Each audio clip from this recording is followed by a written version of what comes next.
¿Por qué? Un punto de encuentro en caminos cruzados. Graciela Fernández Mejide unifica ideas en el aire de la radio de la ciudad de Buenos Aires. Los domingos a las 14 por la 1110.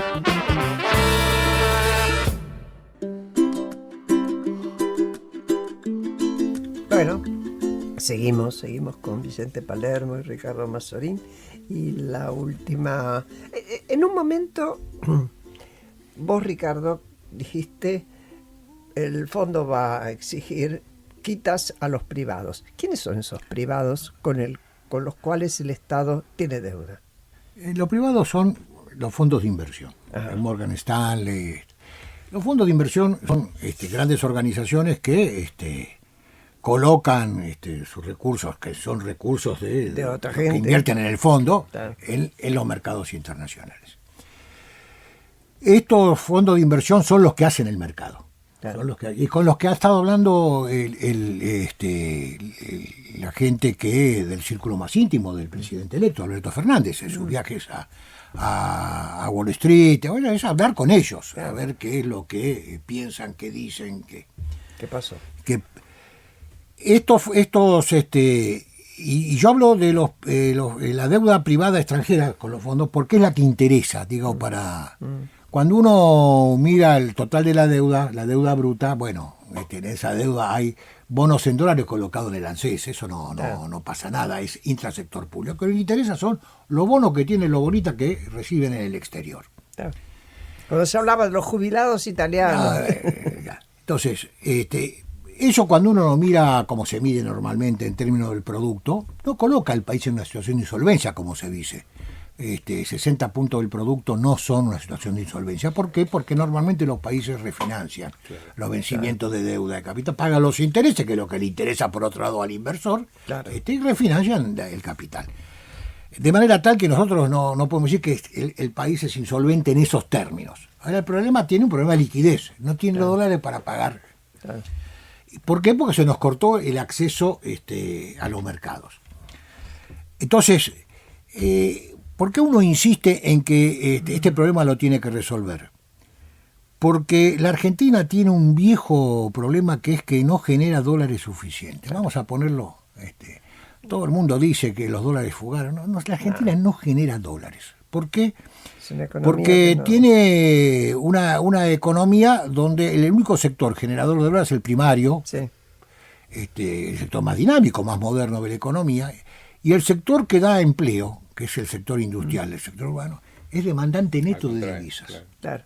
Entonces, porque tenemos ahí insumos son... los importados, más después del proceso de desindustrialización de toda la etapa. Sí, un piletero de un amigo cobraba en dólares el cloro que metía.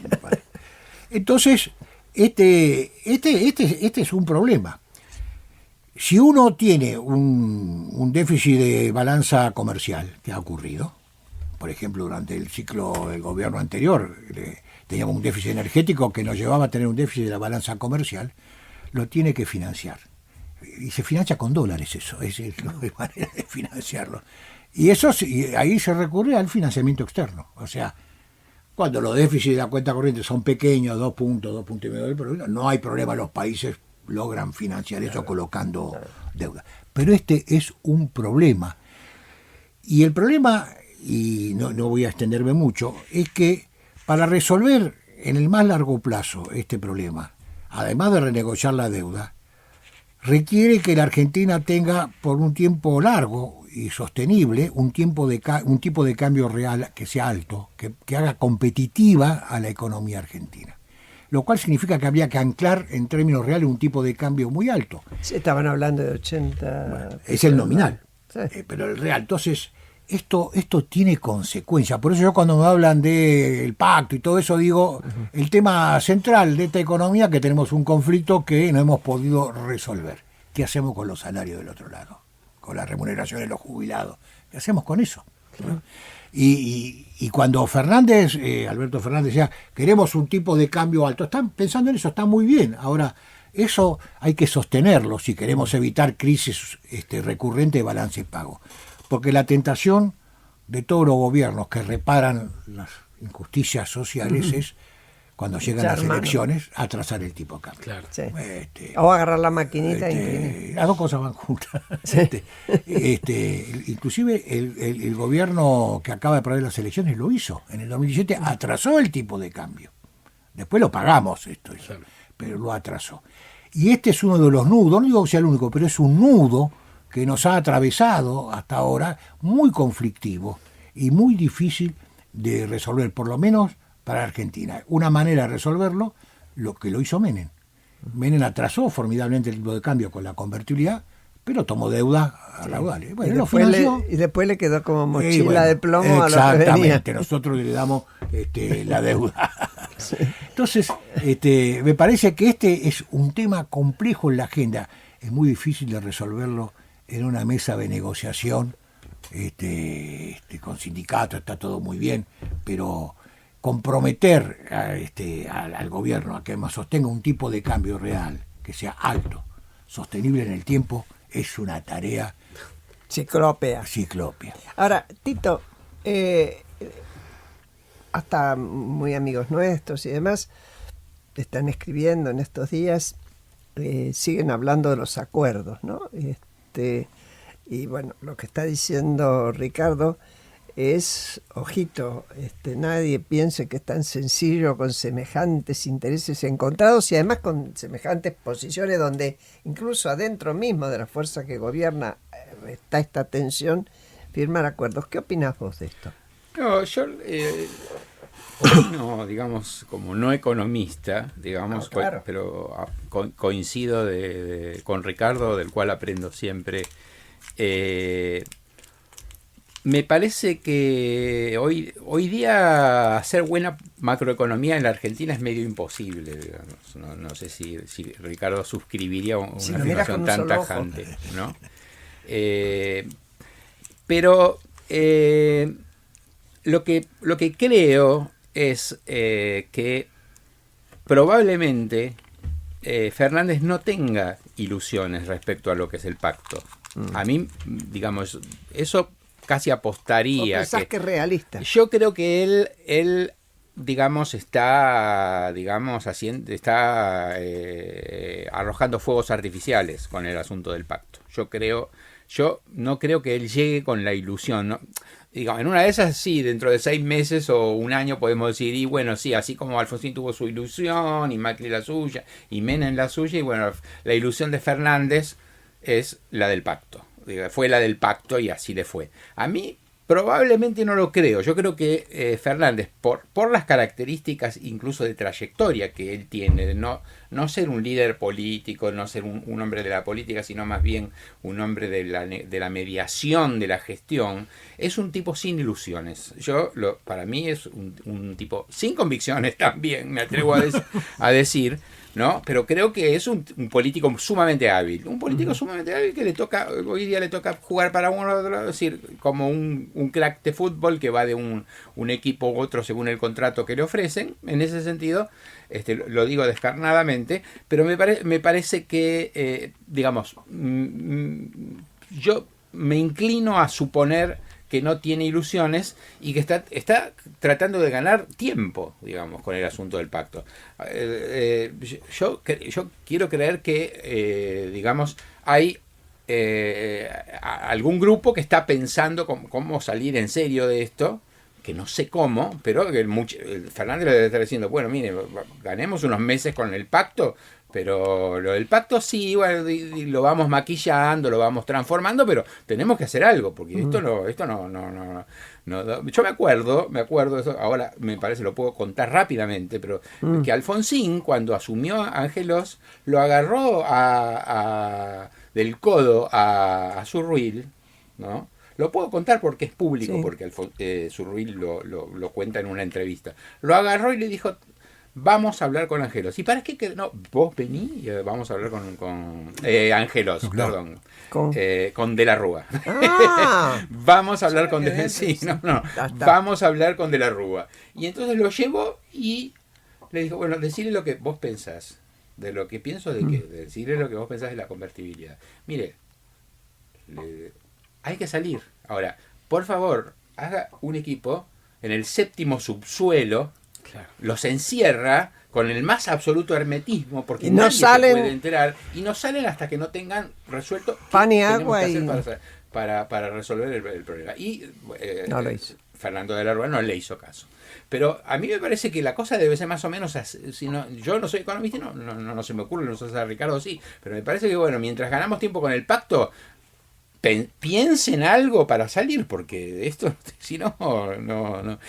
Y con toda la coalición, la coalición atrás, la coalición distributivista que hay atrás, ¿no? Porque esta es una coalición, sale una coalición inversionista fracasada, como inversionista hay que reconocer que es una coalición fracasada, y entra una coalición distributivista que va a fracasar, porque Claro. como distributivista, no sé. No ver qué.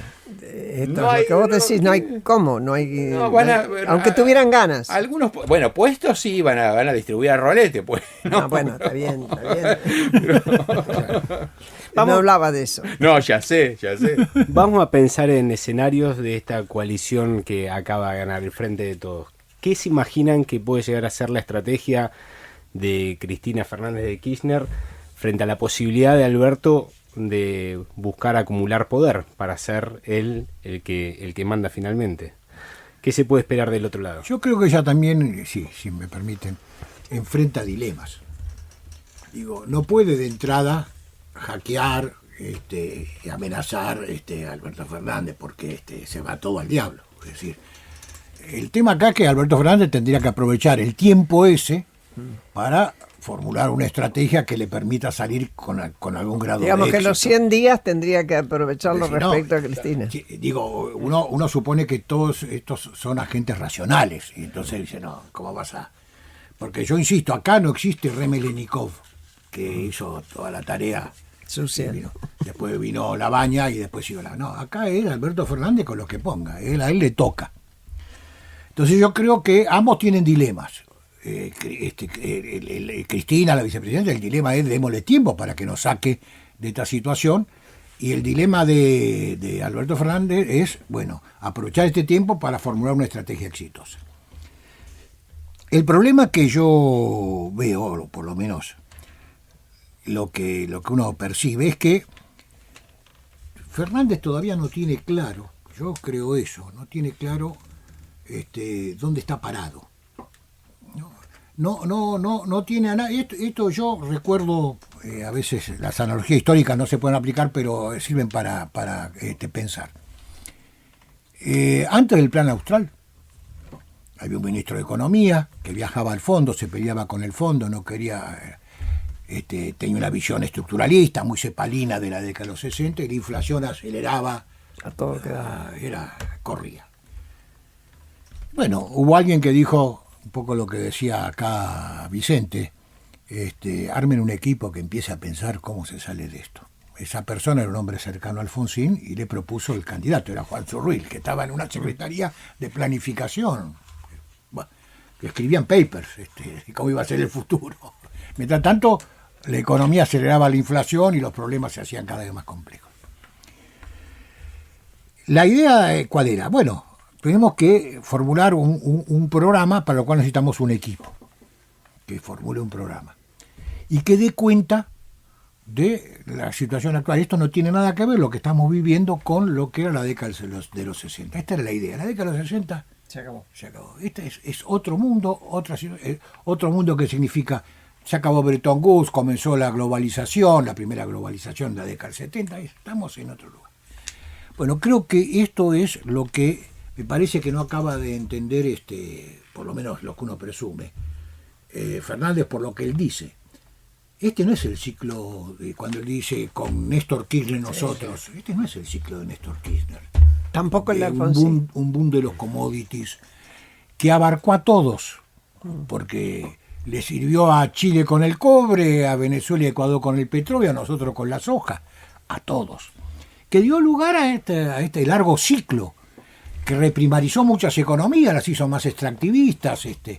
Bueno, ese dato no está. Los mercados internacionales, recordemos simplemente que cuando ese ciclo se agotó, el ministro en ese momento, Axel Kicillof, actual gobernador electo de la provincia de Buenos Aires, intentó abrir los mercados de capitales. 14, ¿no?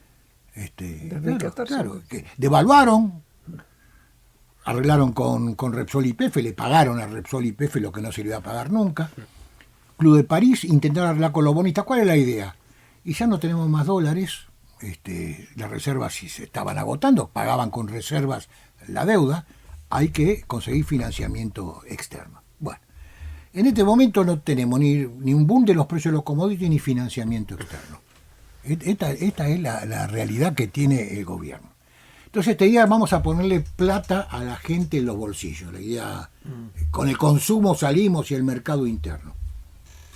No way. ¿Qué significa eso? No tiene ningún significado. La única salida que tiene la Argentina es reprogramar su deuda, tener un tipo de cambio que le permita sostener superávit. Hoy tenemos superávit comercial producto de una contracción de nivel de actividad fantástica. Claro. Se cayeron las importaciones, que son elásticas al ingreso. Bueno, ahora eso no se puede sostener si quiere aumentar el empleo. Bueno, entonces lo primero que tiene que tener es resolver el problema de deuda para tener acceso al financiamiento en el corto plazo, y ahí sí, resolver el conflicto que esta sociedad tiene, que es el conflicto que él nombró muy bien, distributivista. Hay un conflicto distributivo. La manta corta. Decía Tito, bueno, sí. esto requiere tener poder político para hacerlo. Claro. Pero no se hace sin poder político. Yo creo que era por eso que incluso hasta se trucharon, me parece a mí, encuestas al final. Después de las PASO, Alberto Fernández deseaba, yo no sé si se hacía esfuerzo porque no conozco, no sé, me consta que su campaña fue muy activa, pero necesitaba mucho más votos para poder decir son míos. No estoy parada exclusivamente en los votos de Cristina, que son los del conurbano, los duros. Es probable. Y por eso él quería, cuando se hablaba de 51 y hasta algunos decían hasta 54, era para poder decir esta diferencia es mía. Claro. ¿Qué tiene que ver con la construcción de poder? Ahora, agrego esto simplemente. Él tiene algunas ventajas y algunas desventajas. Uh-huh. El gobierno de Kirchner hereda una situación donde el que queda pendiente es el problema de la deuda, pero el ajuste ya se había empezado a hacer. Claro. Y la desocupación era muy alta, con lo cual tenía disciplinado el mercado de trabajo. Con desocupaciones tan altas. Cuando empezó a crecer parecía que estábamos... Por lo cual no hubo convenios colectivos, se congeló todo. Bueno, esa no es la situación actual. No. La ventaja que tiene es que los sindicatos se supone que son sus aliados. Ahora, el tema es que sentar a la mesa a los sindicatos para que acepten esta regla de juego de la que hablamos implica que algún incentivo tiene que haber. Es decir, sí. Los acuerdos exitosos implicaron incentivos. En Australia, por ejemplo, está bien, nos sentamos a negociar, pero ¿qué nos van a dar? Algo de welfare state, algunos derechos, claro. Algo hay que dar. Sin incentivo, ningún dirigente sindical se va a sentar y va a decir... Muchachos, le bajamos los precios, los sueldos, pero... Claro, cuando Menem hizo la reforma les dio incentivos. Claro. Bueno... De eso se trata el juego. Yo no sé si tiene mucho para dar, mucho para ofrecer. ¿Qué pensás vos, Tito? No, yo no lo puedo decir lo que estoy pensando. ¿Por qué no podés decirlo? Compartilo, Tito. Me acuerdo de una anécdota y Ricardo no sé si no me la contó él. Gualdini le decía a Zurril, presentame a María Julia. Ese era un incentivo que, como se llama, no está en mis manos. En fin, yo estoy de acuerdo y digamos, por eso digo que estamos analizando, pero un campo que un campo minado donde realmente no sabemos dónde están las minas, no sabemos, ¿no? Entonces son todas más que preguntas, bueno, sí, avanzamos pero son la captación de la incertidumbre, ¿no? De lo que realmente a mí me preocupa porque, bueno, el peronismo tiene una tradición de ejercer de un modo muy complejo el poder, ¿no? Tiene una tradición también de ser explosivo, o de implodir, ¿no? A partir de los enfrentamientos internos. Y tiene una tradición de que esas implosiones también se proyectan hacia nos afuera. pegan a todos, ¿no? Claro, nos afectan a todos. Entonces, yo la pregunta que me puedo hacer es, bueno, ¿dónde están los reservorios de moderación que el peronismo puede tener al respecto? Es decir, bueno, la situación es muy difícil, pero moderemos, ejerzamos las cosas de una manera, digamos, evitemos el canibalismo, evitemos una lucha de todos contra todos y gobernemos de una manera más o menos equilibrada y con límites, evitando hacer algunas cosas.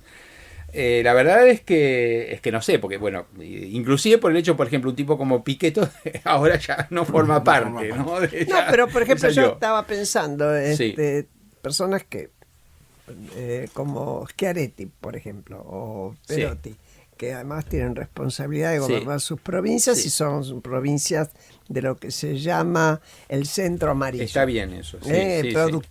Productivista, digamos, dentro de lo que es, con la diferencia del resto de las provincias para el norte y para el sur. A lo mejor, porque yo, claro, estoy expresando yo también una ilusión, una esperanza, si querés. Previo a las elecciones y encarando ya las PASO, cuando se iba a armar lo que se llamaba el peronismo federal, ese peronismo alternativo donde iba a estar el propio Pichetto y Labaña, Massa y demás, tal vez eso hubiera armado 20 y tanto por ciento, no sé cuánto, de un peronismo diferente al que vos planteás, donde más bien el hecho de tener que gobernar provincias concretamente que son productivas, que forman parte intensa desde el punto de vista económico de la vida del país, les da un sentido de responsabilidad que en otras provincias no tienen. No tienen porque no quieren, pero bueno, no es que estén obligados a no tener, sino que son de índole de no tener. Y lamentablemente eso no se armó, yo lo lamenté, porque esa sí hubiera sido una alternativa. Desde ya hubiera cambiado los resultados, qué sé yo, cuál hubiera sido el resultado final, tercio, no sé, bueno, más grande, pero no fue, no fue. Ahora, a lo mejor de ahí vienen algunos mensajes de tranquilos, ¿no? Tranquilos muchachos, no vamos a saltar todo por el aire. Sí, ahí, digamos, los que apoyan a Alberto Fernández, lo que se llama el peronismo conservador, es también un problema. Son moderados, todo, pero no aceptan ningún cambio, ninguna innovación. Y la Argentina enfrenta algunos desafíos muy grandes. Si seguimos como vamos, estamos en el horno, fritos. Y sí es porque hay resistencias muy fuertes a cambiar. Defensa de privilegios, pero por ejemplo, los subsidios de todos lados. Claro, esta es una economía cerradísima. Junto con Brasil tenemos récord bien cerrada. Lo cual permite apropiaciones de rentas por alta protección, etc. Esta es una economía donde muchos sectores viven de la prebenda estatal, o sea, Tierra del Fuego es el ejemplo más conocido y más resonante de una maquiladora que está ahí y da empleo en cantidad de gente y hay que subsidiarla, no importa por qué. Ahora no puede competir con nadie. Entonces, el problema que se le plantea a Alberto de que la base de apoyo que él está armando, incluidos los sindicatos, es una base de apoyo que le dice no hagas obra, no cambies nada, y si no cambiamos nada, vamos a repetir los ciclos que venimos repitiendo. Así es. Esta economía hay que abrirla bien. Esto implica y negociar con el mundo. Ya sea el acuerdo con la Unión Europea, Tratado de Libre Comercio, y hay algunas amenazas. Sí. Porque el mundo cambió, además no es el mundo de los 90, este es otro mundo. Sí. Y, por ejemplo, hay amenaza de nuestro socio principal, De Bolsonaro. que es Bolsonaro, que es Brasil, Sí, sí. que también es una economía cerrada. Bolsonaro se propone abrirla. Bueno, eso es muy interesante. Exactamente. Bolsonaro es execrable, yo no lo... Pero Exactamente. plantearía un tema muy interesante, de decir, bueno, no, arancel externo común... No, bajemos el arancel promedio del 13 al 6. ¿En cuántos años? En 4 años. Acá, Dígame. las voces...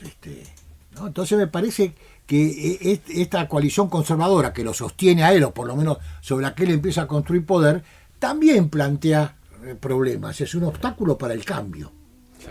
Claro. Nos vamos a convertir todos en albertistas, hinchando por Alberto.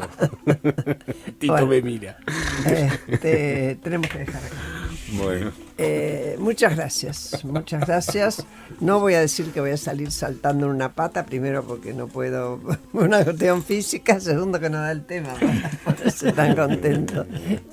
Y a ustedes que nos están escuchando, hasta el próximo domingo, que termine muy muy bien la tarde. Sigan con Gustavo Mura en La Otra Mirada, que vale la pena. Once in a lullaby,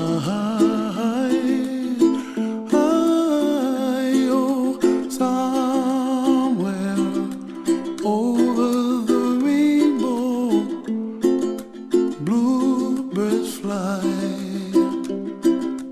and the dreams that you dream of, dreams really do come true. Someday you wish upon a star, wake up where